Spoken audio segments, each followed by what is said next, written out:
So for us to make all these wonderful things we're talking about here happen, whether it be and focus on margin, whether it be technology, whether it be strategy, whatever, there's an element of change. And as we were speaking so eloquently earlier, change is not something that lawyers wake up in the morning and go, I can't wait to do. Right? Yeah. So how do we manage change? Maybe you could use the story of your new building along the lines yes, here. I will, yeah. Okay, well, the first thing I've got is... This could be 30 minutes. Y'all should be prepared now. So scrabby whole piece of paper because with sellotape, because this is actually pinned on my wall, which is the change process. And a lawyer within my firm did this. So this is like the 12 steps of recovery, but it's the 6 steps of change. So number 1 is we don't need this. Number 2 is, well, we may need this, but we shouldn't do it this way. 3, we need this and we should do it this way, but it applies to others or not to me.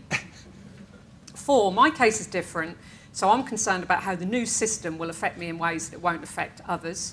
To 5, well, everyone else is going along with this, so I will make the best out of it. Through to 6, this is completely obvious, and I don't know why we're wasting time talking about it. And that is, I think, the good reflection of the change process in a law firm. So we kind of know that, so now we need to work out how we can get round that. And I think it is fair to say it is quite difficult to introduce change. I think the very nature of the lawyers that we recruit, we want people who've got the slight entrepreneurial piece to them. They therefore might not just want to go with the flow. So it is about changing or getting into the sort of hearts and minds of them.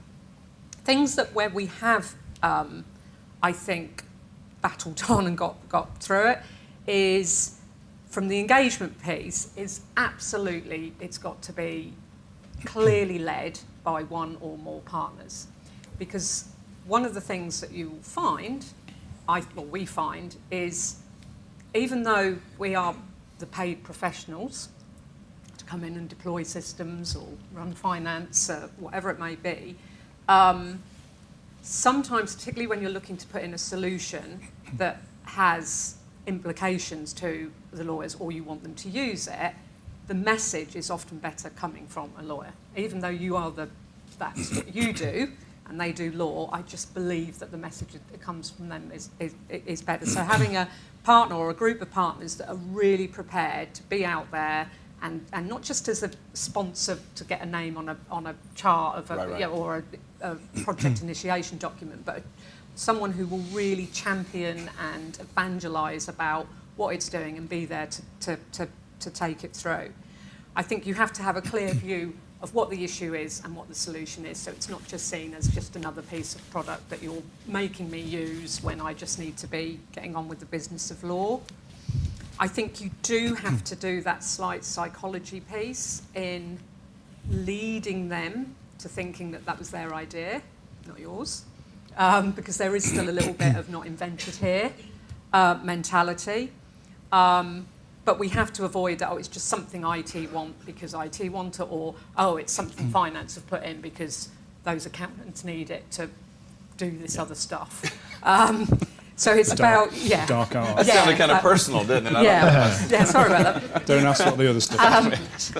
And then I think on the actual, really thinking, you're taking a product, it's got to look smart, it's got to have a brand. And I think whenever we've had more successes where we've tried to brand something. Oh, that's good. Now, one mistake we did make with an Aderant module, which was initially called cost management, and that immediately sent lawyers into a spiral of, oh, God, I don't know what that means. So, and it's still, some call it cost management, some call it matter management, some call it matter, and MatterWorks was the next one you were about to say. No, yes, I love MatterWorks because that actually kind of take, but anything with cost or pricing or budget in the title will, I think, start to struggle because it will just be seen as something that, sorry, I'm not picking on you deliberately. It's my the world. Accountants one. And I think it's just also being very careful and trying to join things up, because you'll have a bit going on here in marketing, you've got knowledge team doing that, you've got finance here, you've got IT, and sometimes it doesn't look very joined up. And I can have a sympathy for a lawyer where it's, now what? somebody has now someone put else. something else on my desktop or told me I've got something else I've got to do, and I don't know where it came from or what it is. And it's about, even just from how you design the interface so that it kind of looks as though you are actually in the same firm. Right. And that isn't always easy to do, but that means getting the business services people very, very joined up. Yeah. So that would be my, of how to make it, but it's still not easy. That's good. Any other comments you want to add to change management here? I can tell it's not easy for you because you've got a bit of paper. On my wall. And more amazingly, you've got a wall. But, I think the key thing that we've found, again, it just echoes what you've been saying, is about the integration of the business support teams. Where that works seamlessly, it's fantastic, but where it operates in silos, and particularly without the involvement of the business groups or the partners, whatever you want to call them, it's an absolute disaster. You've got to start with the business and what the business needs. Yeah. I'm just building. I mean, so really echo the point about emotion and and empathy. That no one likes change. I mean, it's just fact. You try brush your teeth with your other hand, or try and go a different way to work. You don't know where the tube doors open on this platform, and I mean, it suddenly adds more stress to. No one likes it. So once you have to recognise, as Karen said, whether it's another thing on their desktop. That stresses people, and those little marginal things in the day all add up, and so therefore no one likes it. And so yes, there is I absolutely echo that you have to think about who do we want to bring together here to make change happen, and very appropriate for leaders to set direction. But the chances that they really know what it's going to feel like down there are probably pretty limited. So so for me, activating junior members of the firm is absolutely critical. I mean, I think about it in some of the stuff we spoke about before, using new technologies to do legal work.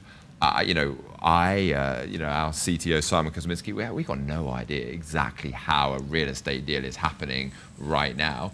But, I work very closely with a managing associate. He knows. So, getting him to be, he's actually seconded, one day a week to work, alongside me, getting him to really be taking the technology knowledge and the know-how of getting, work done. That's a much more, it's just on this particular type of introduction of new technology, so that when he really understands it, the ability for him to go sell that, and I don't even mean sell's a terrible way, for him to go and, be effusive about it, to go and encourage others to look at it, it's going to be far, far more powerful than if I were to say it or anything else. So I think for me, it's recognizing that it's all about emotion and who is the right person to really connect with all the individuals that have got to change their behaviors. There's no doubt.